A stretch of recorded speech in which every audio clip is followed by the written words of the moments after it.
Magandang umaga all! Mga maiinit na balita, mga isyong napapanahon. Mga up-to-date na kaganapan sa loob at labas ng bansa. Ihahatid namin sa inyo. Ito ang Mabilis Lang To!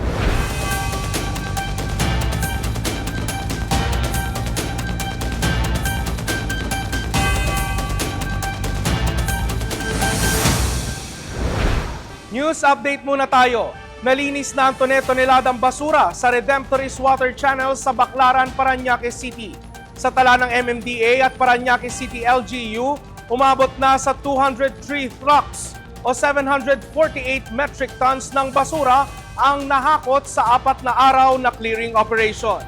Samantala, update naman tayo sa extradition kay Pastor Apollo Kibuloy.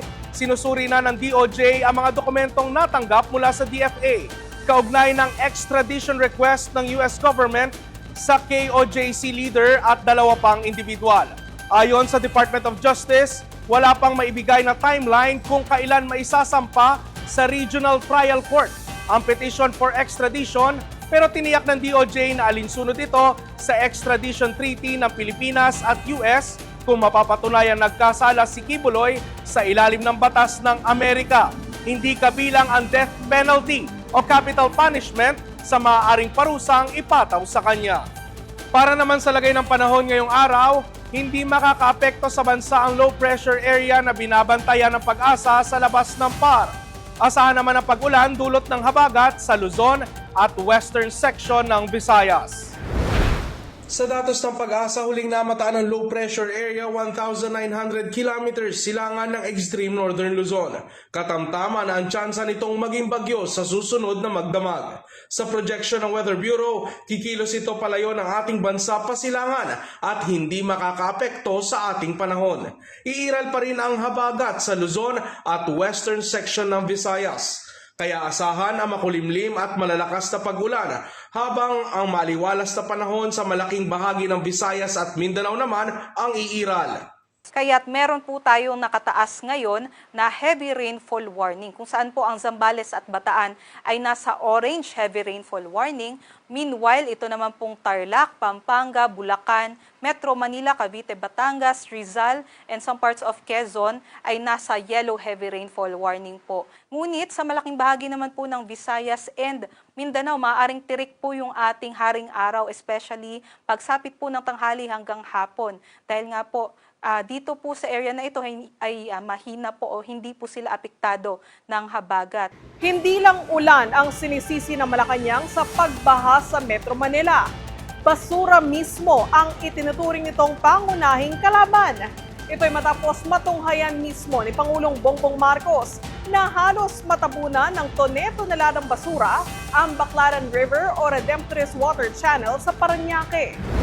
Ayon sa Malacanang, mahalaga ang paglilinis ng mga estero para maibalik ang maayos na daloy ng tubig at maiwasan ang mas malalang baha sa mga susunod na pag-ulan. Sinabi ni Palace Press Officer Claire Castro na hindi sapat para kay Pangulong Marcos ang isang beses na clean-up. Naniniwala ang Pangulo na hindi sapat na linisin lang ang ilog. Kailangan ang tuloy-tuloy na declogging at desilting ng mga daluyan ng tubig. Dahilan upang patuloy na ipatupad ang Oplan kontra baha. Dagdag pa ni Castro, pinag-aaralan na rin ng administrasyon ang waste-to-energy facilities bilang pangmatagalang solusyon sa lumalalang problema sa basura. Mayroon na rin anyang mga trash trap na nakalagay sa mga ilog at estero sa Metro Manila para makolekta mga lumulutang na basura. Pati na ang 1,500 estero rangers at river warriors na nakadeploy para sa mga cleanup operations at pangongolekta ng basura sa mga daluyan ng tubig. Mayroon na rin anyang 20 private companies na sumasali sa Adopt an Estero program para tumulong sa pagpapanatiling malinis ng mga waterways. Pati na mga tupad workers ng DOLE na naka-assign para maglinis sa mga kalsada, estero at ilog. Pero may babala naman ang palasyo sa mga tupad worker. Kayo po ay hinahire para kahit papano ay meron kayong mapagkakitaan, pero gawin niyo po yung inyong obligasyon dahil hindi po naman kayo hinahire at binabayaran para gumawa lang ng mga fake videos. So wag natin gayahin kung sino man yung mga iniidolo nyo mahilig sa fake news, wag nyo na pong tularan. Magkaisa po tayo para sa ating bansa. Hindi bababa sa 72 truck ng basura ang kinailangan para kolektahin ang mga naipong basura sa Redemptorist Water Channel sa Parañaque City. Kamakalawa, personal na nag-inspeksyon ng Pangulo sa Jokno Pumping Station sa Pasay at sa Baclaran River, kung saan patuloy ang paghakot ng mga basurang inanod ng malalakas na pag-ulan. Sa sports balita, sa NBA, nagretiro na ang triple-double king ng NBA na si Russell Brody Westbrook matapos ang 18 season. Brody, naglabas ng video para sa kanyang retirement. Sa video na inilabas ni Westbrook na pinamagatang The Museum of Unspoken Answers, ipinakita isa-isa ni Westbrook ang kanyang mga naabot sa NBA. Tulad ng pagiging most valuable player noong 2016 to 2017 season sa Oklahoma City Thunder.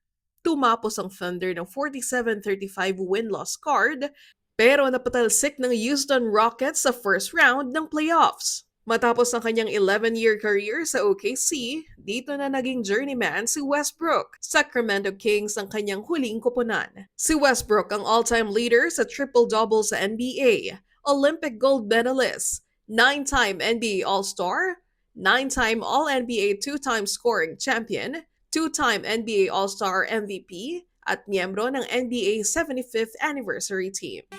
Susunod, pagpapaliban sa 85 pisong dagdag na sahod sa minimum wage sa Metro Manila, pinalawig ng Pasig RTC. At Pinoy food content creator na sikat sa United Kingdom sa kanyang karinderya-style kainan. Kilalanin! Alamin yan sa pagbabalik ng Mabilis Lang To!